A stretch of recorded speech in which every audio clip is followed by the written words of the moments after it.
Velkommen til endnu en videovejledning fra TD Byg. I den video her, der skal vi kigge lidt på vores ressourcer. Vi skal have koblet vores ressourcer på vores projekt, således at de også fremgår. Jeg starter med at gå op under det, der hedder vis. Så har jeg det, der hedder et ressourceark. Under ressourceark, der har man nogle forskellige aktiviteter. Og jeg har mig selv her. Jeg siger, at jeg kan maksimalt arbejde 37 timer per uge, og jeg får en månedsløn, hvad der svarer til 30.000 kroner. Jeg går tilbage til mit Gantt her, og så går jeg ind nu og markerer de forskellige aktiviteter. Sådan. Når jeg har markeret de forskellige aktiviteter, så kan jeg gå op under det, der hedder ressource og ressourcetildeling. Jeg kan så tildele mig selv som ressource, således at jeg fremgår med 100%. Man kunne også bare have gået herud, klikket og så valgt dem, man vil vælge. Og det skal I lige huske, når I er flere om budet, hvem har ansvaret for de forskellige områder. En god idé, det kunne være at smide ind i jeres projekteringstidsplan med hensyn til udskiftning af sekretærrollen under projekteringsmøderne, således at det fremgår allerede i jeres tidsplan, hvem har ansvaret på det pågældende tidspunkt. Jeg har nogle områder, der er røde, og den her lille røde mand her, det viser egentlig, at jeg som ressource er overallokeret. Altså, jeg har simpelthen for mange aktiviteter at lave.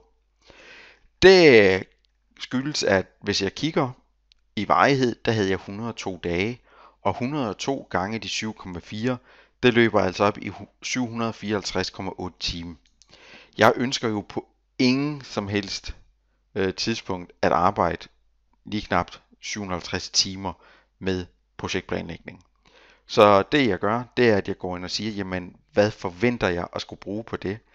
Og i jeres tilfælde, der skal I huske, I skal fratrække de lektioner, I har i gennemsnittet per uge, og så skal I fratrække cirka, i det her tilfælde, der siger vi 6 timer til udarbejdelse af opgaver, der ikke involverer det tværfaglige projekt. Det giver hermed en timetal for jer per uge per person, svarende til 18 timer ud af de 40,5. Derfor så skal I jo som sagt hele tiden have for øje, hvad bruger I af tid under generelt, samt hvad bruger I i den enkelte fase. Hvis jeg går ind og siger, at projektplanlægning over de her 102 dage, der forventer jeg ikke at bruge mere end 10 timer. Min projekteringshåndbog, lad os sige, jeg bruger 20 timer. Jeg bruger projekteringstidsplan, ja, det er sådan set underordnet. Jeg smider ikke de reelle tal ind, jeg smider bare nogle tal ind. Så hvis jeg siger 10 ugeplan, jamen 20. Så kan I se, så har jeg allerede brugt 90 timer. Og de 90 timer, det gør jo sådan set, hvis jeg går ind nu og siger, hvor mange dage har jeg i totalen? Jeg har 102 dage. 102 dage divideret med 5 svarer til 20,4 uge. Ja. Jeg siger så 20,4 gange 40,5. Det giver mig 826 timer. Så 826 timer,2, det er hvad jeg må forbruge i den periode her. Men det er jeg sådan set ligeglad med. Så jeg skal bare smide nogle tal ind, og I skal finde ud af, hvad tallene er. Samlingsdetaljer igen. Jeg bruger bare nogle tal her.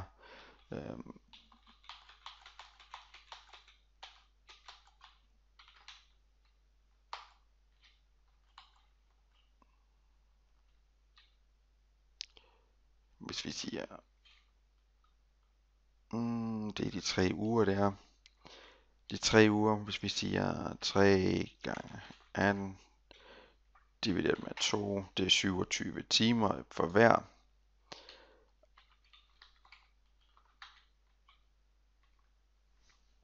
Og ja, igen, I skal have det til at passe med timerne. Det skal jeg ikke. Og ja. Herude der får jeg en fejlmeddelelse, og det gør jeg sådan set på dem alle sammen. Og det er, hvis jeg klikker på den.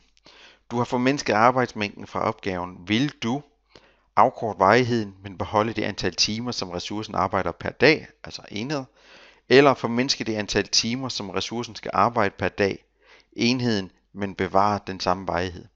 Jeg vælger jo selvfølgelig formindske det antal timer og bevare den samme varighed. Herude nu, der har jeg jo så mine sammenkædninger, og hvis jeg lige scroller lidt ud, det var så for meget.